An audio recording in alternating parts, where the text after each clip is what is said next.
ज्यादा बोलता वही है जिसका खुद पर काबू नहीं होता। ज्यादा बोलने की आदत इंसान को बाहर से मूर्ख बतलाती है। ऐसी सीख गौतम बुद्ध ने कई सालों पहले उस वक्त की पीढ़ी को क्यों दी थी? इसके पीछे का रहस्य क्या है? आज इसी रहस्य के बारे में हम गौतम बुद्ध की कहानियों के माध्यम से जानेंगे। तो बिना देर किए चलिए उन कहानियों की शुरुआत करते हैं। दोस्तों, गौतम बुद्ध अपने प्रवचनों में उनके शिष्यों को बहुत सी कथाएं सुनाते थे। यह कथा भी उन्हीं में से एक है। बहुत समय पहले की बात है। एक नगर में राम और श्याम नामक दो धनी व्यापारी रहते थे। वे दोनों ही अपने धन और वैभव का बड़ा प्रदर्शन किया करते थे।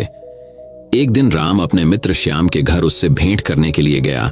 राम ने देखा कि श्याम का घर बहुत विशाल और 3 मंजिला था। 2500 साल पहले 3 मंजिला घर होना बड़ी बात थी और उसे बनाने के लिए बहुत धन और कुशल वास्तुकार की आवश्यकता होती थी। राम ने यह भी देखा कि नगर में सभी निवासी श्याम के घर को बड़े विस्मय से देखते थे और उसकी बहुत बड़ाई करते थे।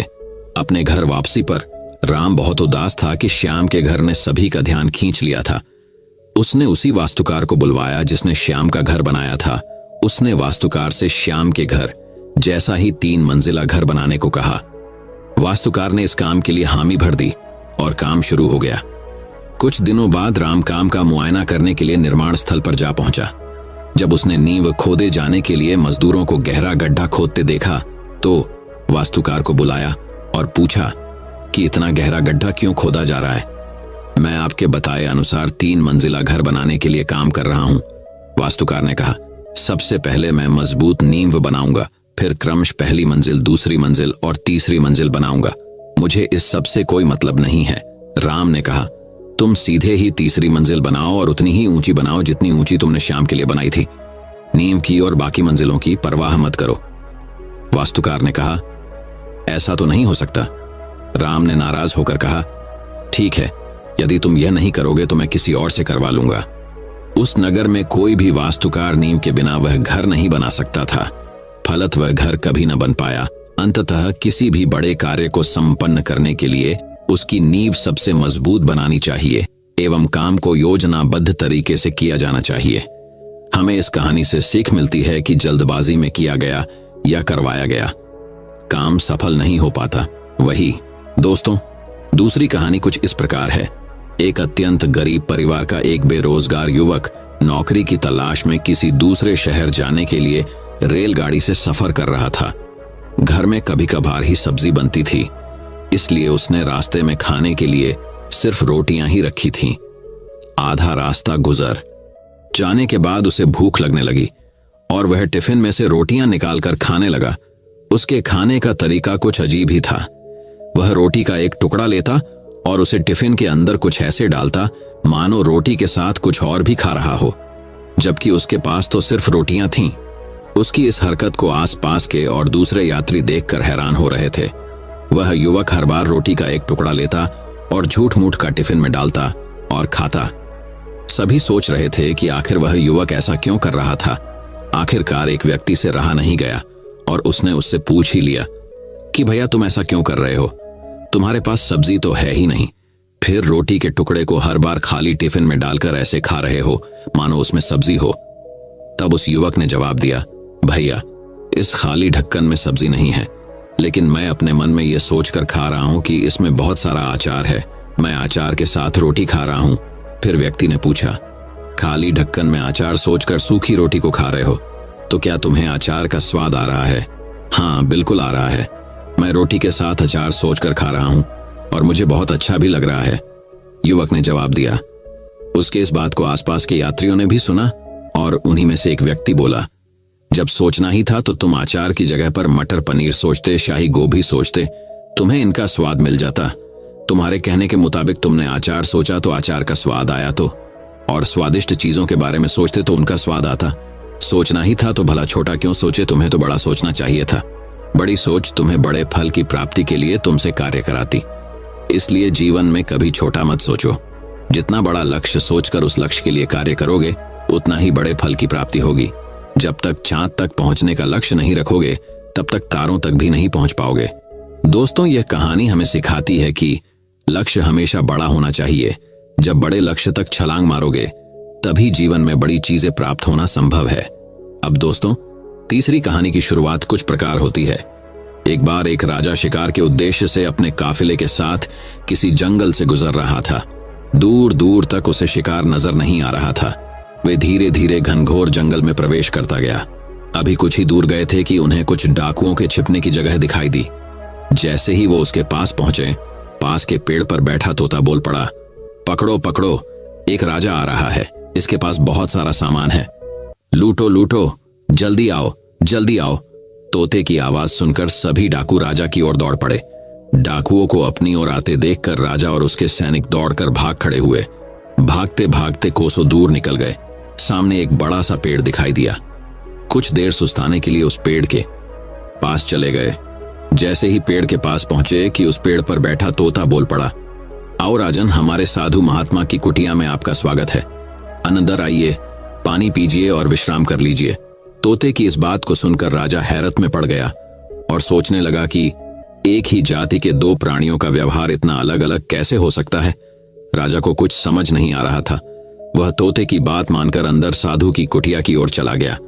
साधु महात्मा को प्रणाम कर उनके समीप बैठ गया और अपनी सारी कहानी सुनाई और फिर धीरे से पूछा, राजशिवर, इन दोनों तोतों के व्यवहार में आखिर इतना अंतर क्यों है? साधु महात्मा धैर्य से सारी बातें सुनी और बोले, ये कुछ नहीं राजन, बस संगति का असर है। डाकुओं के साथ रहकर तोता भी डाकुओं की तरह व्यवहार करने लगा है और उनकी ही भाषा बोलने लगा है। अर्थात जो जिस वातावरण में रहता है वह वैसा ही बन जाता है। कहने का तात्पर्य यह है कि मूर्ख भी विद्वानों के साथ रहकर विद्वान बन जाता है, और अगर विद्वान भी मूर्खों के संगत में रहता है तो उसके अंदर भी मूर्खता आ जाती है। इसीलिए हमें संगति सोच समझ कर करनी चाहिए।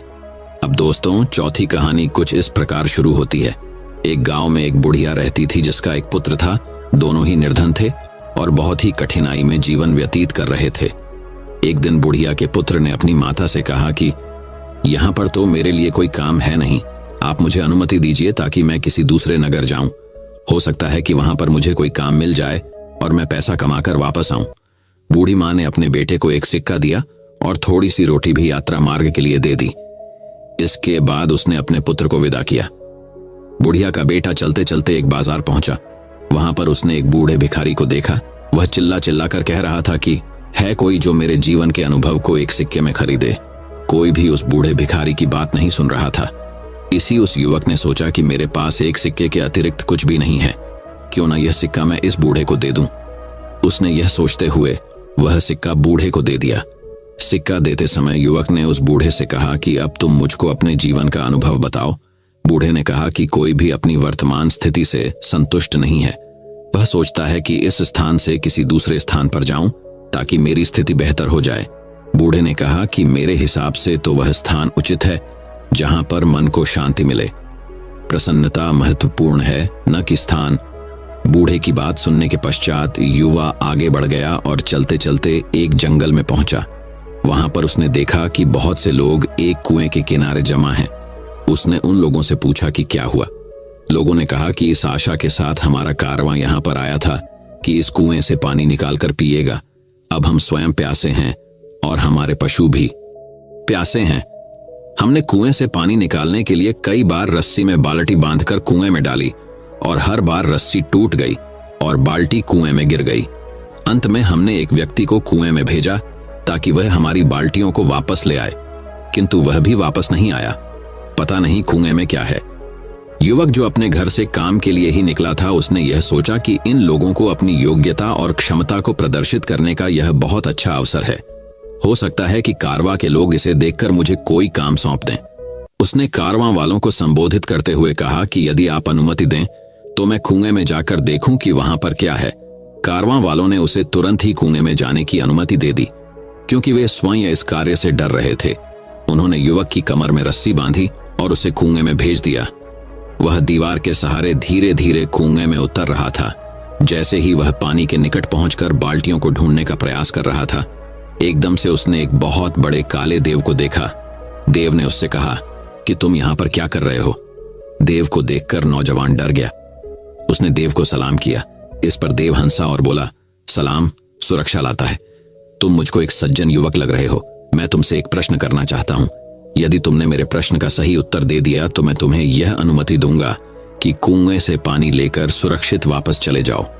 यदि तुमने मेरी बात का सही उत्तर नहीं दिया तो मैं तुमको भी उन्हीं लोगों की भांति यहां पर बंदी बनाऊंगा जो तुमसे पहले यहां पर आए थे। ऐसे में युवक ने सोचा कि तुम्हें क्या परेशानी थी जो यहां पर आए, लेकिन अब इन बातों से कोई लाभ नहीं था। सोच विचार उसने देव से कहा कि ठीक है, मुझको तुम्हारी बात का स्वीकार है, तुम अपना प्रश्न पूछो। देव ने युवा से कहा कि यह बताओ कि खुशी कहाँ है।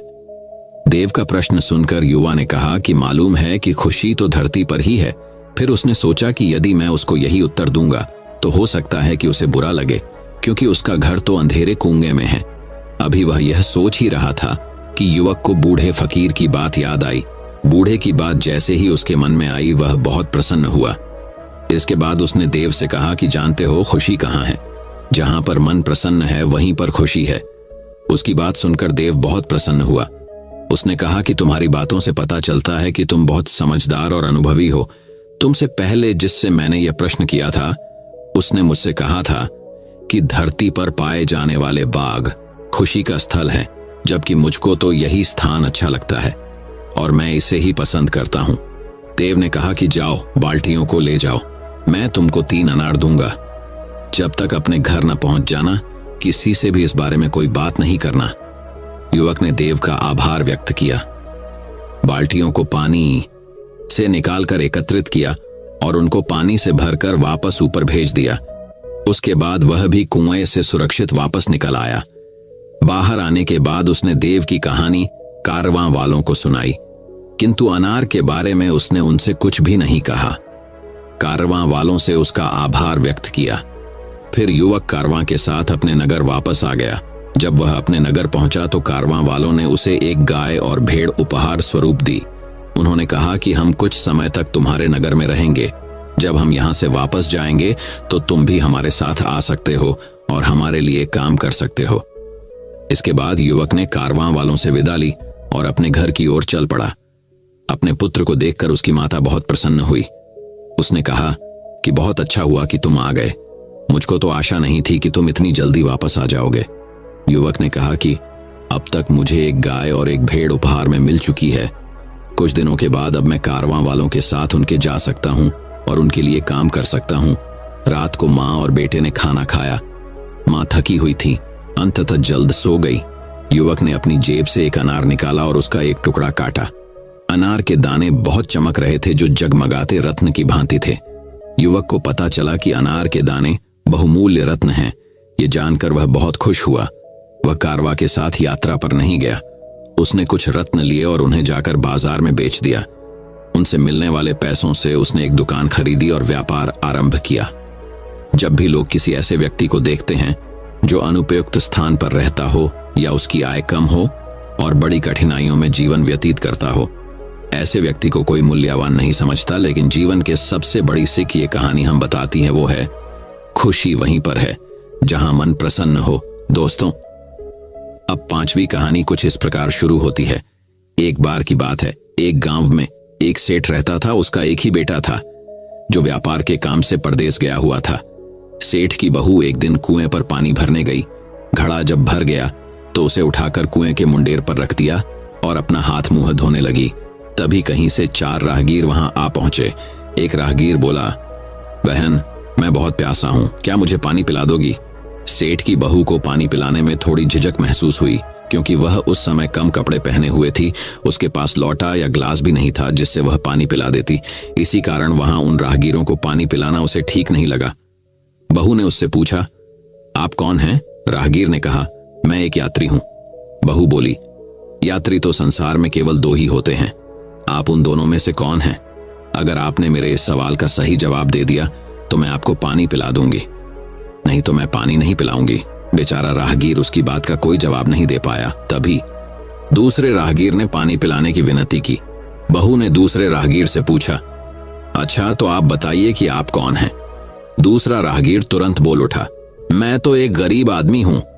सेठ की बहू बोली, भैया, गरीब तो केवल 2 ही होते हैं, आप उनमें से कौन हैं? प्रश्न सुनकर दूसरा राहगीर चकरा गया। उसको कोई जवाब नहीं सूझा तो वह चुपचाप हट गया। तीसरा राहगीर बोला, बहन, मुझे बहुत प्यास लगी है, ईश्वर के लिए तुम मुझे पानी पिला दो। बहू ने पूछा, अब आप कौन हैं? तीसरा राहगीर बोला, बहन, मैं तो एक अनपढ़ गंवार हूं। यह सुनकर बहू बोली, अरे भाई, अनपढ़ गंवार तो इस संसार में बस दो ही होते हैं, आप उनमें से कौन हैं? बेचारा तीसरा राहगीर भी कुछ बोल नहीं पाया। अंत में चौथा राहगीर आगे आया और बोला, बहन, मेहरबानी करके मुझे पानी पिला दें। प्यासे को पानी पिलाना तो बड़े पुण्य का काम होता है। सेठ की बहू बड़ी ही चतुर और होशियार थी। उसने चौथे राहगीर से पूछा, आप कौन हैं? वह राहगीर अपनी खींच छिपाते हुए बोला, मैं तो बहन बड़ा ही मूर्ख हूं। बहू ने कहा, मूर्ख तो संसार में केवल दो ही होते हैं, आप उनमें से कौन हैं? वह बेचारा भी उसके प्रश्न का उत्तर नहीं दे सका। चारों पानी पिए बगैर ही वहां से जाने लगे तो बहू बोली, यहां से थोड़ी ही दूर पर मेरा घर है, आप लोग कृपया वहीं चलिए, मैं आप लोगों को पानी पिला दूंगी। चारों राहगीर उसके घर की तरफ चल पड़े। बहू ने इसी बीच पानी का घड़ा उठाया और छोटे रास्ते से अपने घर पहुंच गई। उसने घड़ा रख दिया और अपने कपड़े ठीक तरह से पहन लिए। इतने में वे चारों राहगीर उसके घर पहुंच गए। बहू ने उन सभी को गुड़ दिया और पानी पिलाया। पानी पीने के बाद वे राहगीर अपनी राह पर चल पड़े। सेठ उस समय घर में एक तरफ बैठा यह सब देख रहा था। उसे बड़ा दुख हुआ। वह सोचने लगा, इसका पति तो व्यापार करने के लिए परदेश गया है और यह उसकी गैर हाजिरी में पराये मर्दों को घर बुलाती है, उनके साथ हंसती बोलती है। इसे तो मेरा भी लिहाज नहीं है। यह सब देख अगर मैं चुप रह गया तो आगे से इसकी हिम्मत और बढ़ जाएगी। मेरे सामने इसे किसी से बोलते बतियाते शर्म नहीं आती तो मेरे पीछे न जाने क्या क्या करती होगी। फिर एक बात यह भी है कि बीमारी कोई अपने आप ठीक नहीं होती, उसके लिए वैद्य के पास जाना पड़ता है। क्यों न इसका फैसला राजा पर ही छोड़ दूं? यही सोचता वह सीधा राजा के पास जा पहुंचा और अपनी परेशानी बताई। सेठ की सारी बातें सुनकर राजा ने उसी वक्त बहू को बुलाने के लिए सिपाही बुलवा भेजे और उनसे कहा, तुरंत सेठ की बहू को राजसभा में उपस्थित किया जाए। राजा के सिपाहियों को अपने घर पर आया देख उस सेठ की पत्नी ने अपनी बहू से पूछा, क्या बात है बहू रानी, क्या तुम्हारी किसी से कहासुनी हो गई थी जो उसकी शिकायत पर राजा ने तुम्हें बुलाने के लिए सिपाही भेज दिए? बहू ने सास की चिंता को दूर करते हुए कहा, नहीं सासू मां, मेरी किसी से कोई कहासुनी नहीं हुई है, आप जरा भी फिक्र न करें। सास को आश्वस्त कर वह सिपाहियों से बोली, तुम पहले अपने राजा से यह पूछ कर आओ कि उन्होंने मुझे किस रूप में बुलाया है, बहन, बेटी या फिर बहू के रूप में, किस रूप में मैं उनकी राजसभा में मैं आऊं। बहू की बात सुन सिपाही वापस चले गए। उन्होंने राजा को सारी बातें बताईं।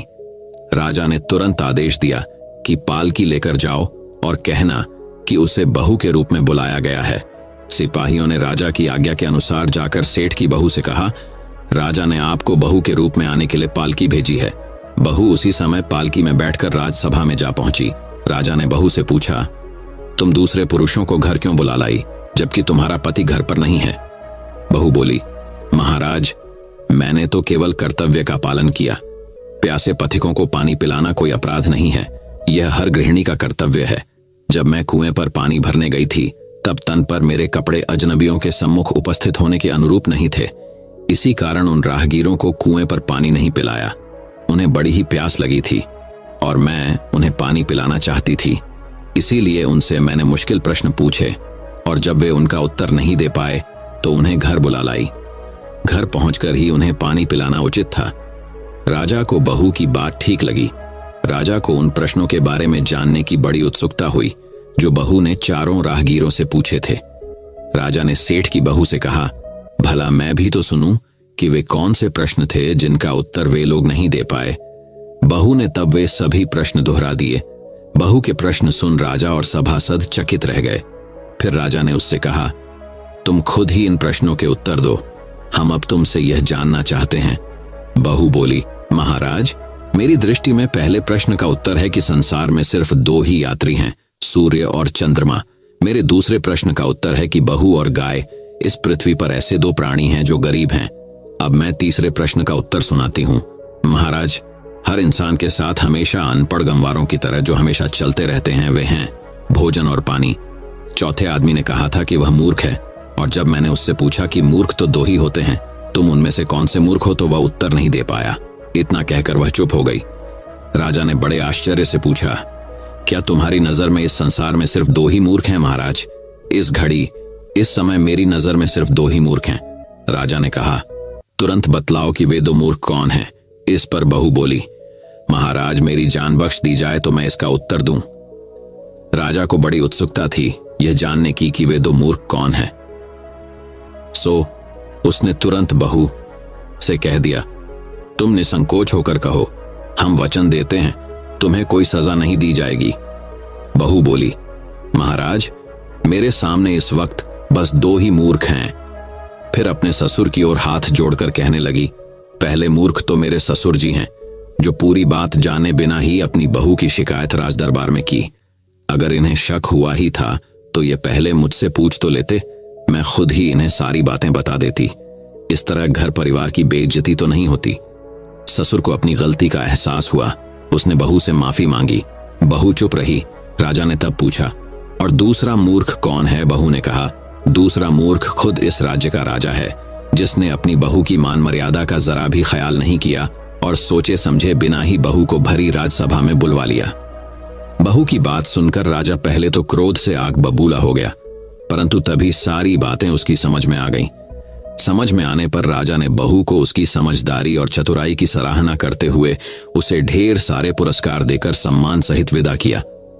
दोस्तों, अब छठी कहानी कुछ इस प्रकार शुरू होती है। बहुत समय पहले की बात है। एक गांव में एक धनी सेठ रहता था। उसके बंगले के पास एक जूते सिलने वाले गरीब मोची की एक छोटी सी दुकान थी। उस मोची की एक खास आदत थी कि वो जब भी जूते सिलता तो भगवान के भजन गुनगुनाता रहता था। लेकिन सेठ ने कभी उसके भजनों की तरफ ध्यान ही नहीं दिया। एक दिन सेठ व्यापार के सिलसिले में विदेश गया और घर लौटते वक्त उसकी तबीयत बहुत खराब हो गई। लेकिन पैसे की कोई कमी तो थी नहीं। सो देश विदेशों से डॉक्टर, वैद्य, हकीमों को बुलाया गया, लेकिन कोई भी सेठ की बीमारी का इलाज नहीं कर सका। अब सेठ की तबीयत दिन प्रतिदिन खराब होती जा रही थी। वह चल फिर भी नहीं पाता था। एक दिन वह घर में अपने बिस्तर पे लेटा था। अचानक उसके कान में मोची के भजन गाने की आवाज सुनाई दी। सेठ को आज मोची के भजन कुछ अच्छे लग रहे थे। कुछ ही देर में सेठ इतना मंत्रमुग्ध हो गया कि उसे ऐसा लगा जैसे वो साक्षात परमात्मा से मिलन कर रहा हो। मोची के भजन सेठ को उसकी बीमारी से दूर लेते जा रहे थे। कुछ देर के लिए सेठ भूल गया कि वह बीमार है। उसे अपार आनंद की प्राप्ति हुई। कुछ दिन तक यही सिलसिला चलता रहा। अब धीरे धीरे सेठ के स्वास्थ्य में सुधार आने लगा। एक दिन उसने मोची को बुलाया और कहा, मेरी बीमारी का इलाज बड़े बड़े डॉक्टर नहीं कर पाए, लेकिन तुम्हारे भजन ने मेरा स्वास्थ्य सुधार दिया। ये लो 1000 रुपए इनाम। मोची खुश होते हुए पैसे लेकर चला गया। लेकिन उस रात मोची को बिल्कुल नींद नहीं आई। वो सारी रात यही सोचता रहा कि इतने सारे पैसों को कहां छुपा कर रखूं और इनसे क्या क्या खरीदना है। इसी सोच की वजह से वो इतना परेशान हुआ कि अगले दिन वो काम पे भी नहीं जा पाया। अब भजन गाना तो जैसे वो भूल ही गया था। मन में खुशी थी पैसे की। अब तो उसने काम पर जाना ही बंद कर दिया और धीरे धीरे उसकी दुकानदारी भी चौपट होने लगी। इधर सेठ की बीमारी फिर से बढ़ती जा रही थी। एक दिन मोची सेठ के बंगले में आया और बोला, सेठ जी, आप अपने ये पैसे वापस रख लीजिए। इस धन की वजह से मेरा धंधा चौपट हो गया। मैं भजन गाना ही भूल गया। इस धन ने तो मेरा परमात्मा से नाता ही तुड़वा दिया। मोची पैसे वापस करके फिर से अपने काम में लग गया। मित्रों, ये एक कहानी मात्र नहीं है, ये एक सीख है कि किस तरह हम पैसों का लालच हमको अपनों से दूर ले जाता है। हम भूल जाते हैं कि कोई ऐसी शक्ति भी है जिसने हमें बनाया है। आज के माहौल में ये सब बहुत देखने को मिलता है। लोग 24 घंटे सिर्फ जॉब की बात करते हैं, बिजनेस की बात करते हैं, पैसों की बात करते हैं। हालांकि धन जीवन यापन के लिए बहुत जरूरी है, लेकिन उसके लिए अपने अस्तित्व को भूल जाना मूर्खता ही है। आप खूब पैसा कमाइए, लेकिन साथ ही साथ अपने माता पिता की सेवा करिए, दूसरों के हित की बातें सोचिए। यही इस कहानी की शिक्षा है। दोस्तों, मैं उम्मीद करता हूं कि यह कहानी सुनने से आपके जीवन में अच्छे बदलाव आए होंगे। आपको इस वीडियो से क्या सीखने मिला, ये कमेंट करके जरूर बताएं।